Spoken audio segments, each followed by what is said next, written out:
It's Charles Ostlin here in Cabarete with Liquid Blue Cabarete.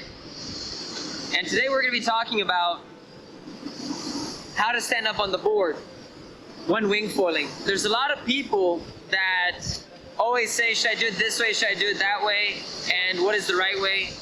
But today what I want to do is show you 3 different ways of how you can get standing on the board when learning, and then tell you my opinion on which one's actually the best one.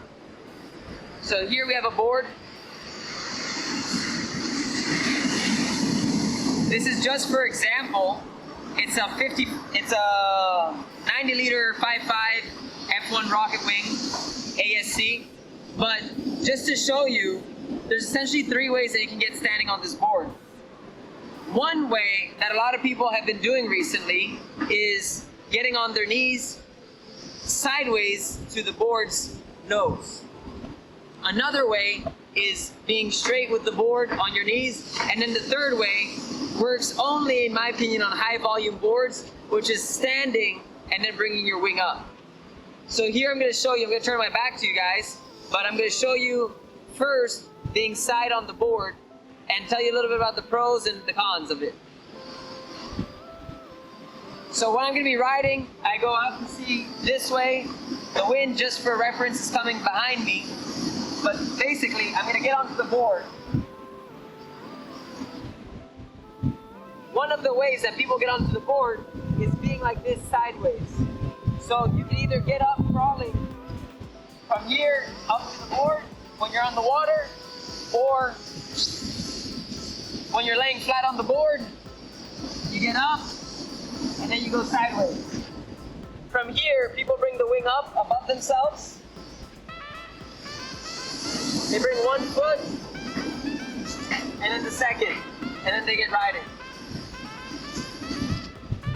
In my opinion, it's a little bit challenging when you're in choppy conditions, and that's pretty much that.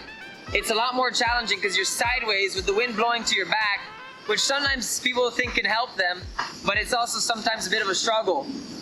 The third way, I'm going to skip the second one that I told you guys about, which is lining up straight, is getting standing. Now, we are on land, so I will be able to stand, but I'm just going to show you what it would look like so that you can have an idea. So again, I get on the board. I'm out. I get on the board.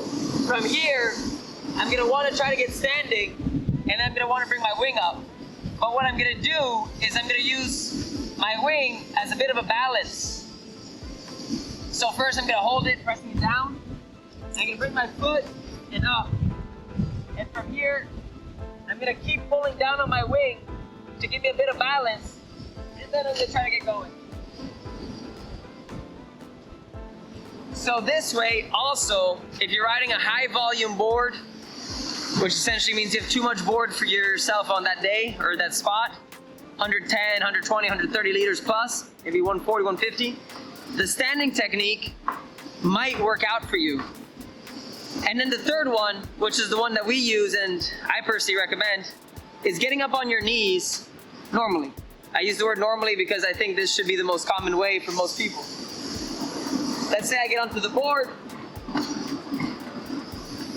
I get up, I find my center of balance, I keep my knees on each side. From here, I can bring my wing up. I can either hold the leash or hold the handle. I bring my wing up, I get it above me, I start getting some speed, I bring one foot forward, and then the next one. And then there I'm riding. So those are 3 ways of how you can get standing on a wingfoil board when you're learning. It has been common that people are recommending being sideways to the board when standing, because what it does, if you look here at my feet, or I'll imagine that I'm on the board. If you're like this, sideways, once you put your front foot forward, let's say I have the wing above, and I bring my next one, you see I'm already in sort of the position because I'm sideways, my body's sort of correct, but in the long run, once you start getting on smaller boards, it might get tricky because your feet might be completely off the board and you might not just be that comfortable. So when you're in the same direction aligned with the front of the board, yes, your body's a little bit twisted because you're not having your back to the wind, you're looking into the wind. But then once you get into this sort of warrior stance, like they do in yoga, which is 1 foot forward, 1 foot backwards, then you're gonna be a lot more comfortable because then your back will somewhat be to the wind and you'll be able to ride.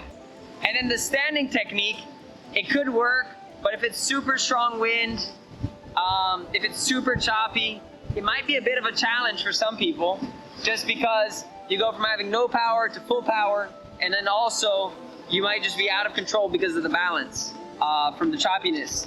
So generally recommended, starting on your knees, facing the board front is gonna be the best option, because you can also direct the board where you want it. So you can go a little bit downwind in that position as well with no problem. And the other thing is, as you advance, once you get to smaller boards, you can't do those techniques of being sideways and or just simply standing on the board to get up. So you're always generally gonna be reverting back to this knee technique at some point in time, which is why you might as well do that from the beginning and be used to it. So in any case, that's just to clear it up. Those are 3 ways that are common to doing this. There's a bunch of videos out there on YouTube showing these methods, and this is just one video that could show you all 3 of them, and you can test them out for whatever it's worth to see which one might work out better for you. But remember, when you're starting to learn this sport, for most people, this is a brand new sport. So of course, you're not gonna get it right away. It's not gonna take you also just 1 hour to learn it. It might not even take you 5 hours to learn it. It might take you 10, 15, 20, or it might take you less. But that's irrelevant.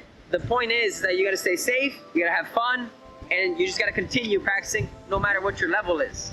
So that's pretty much it, guys. I hope this video helps some of you out when you're getting started in the wingfoiling world, whether you're learning by yourself or with an instructor.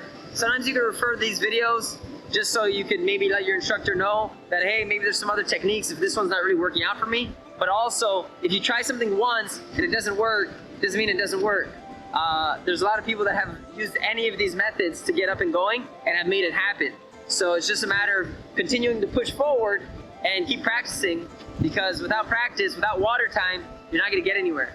So that's that. My name is Charles Oslin. This is Liquid Blue Cabarete, and I'm gonna leave you with a view of Cabarete. Enjoy.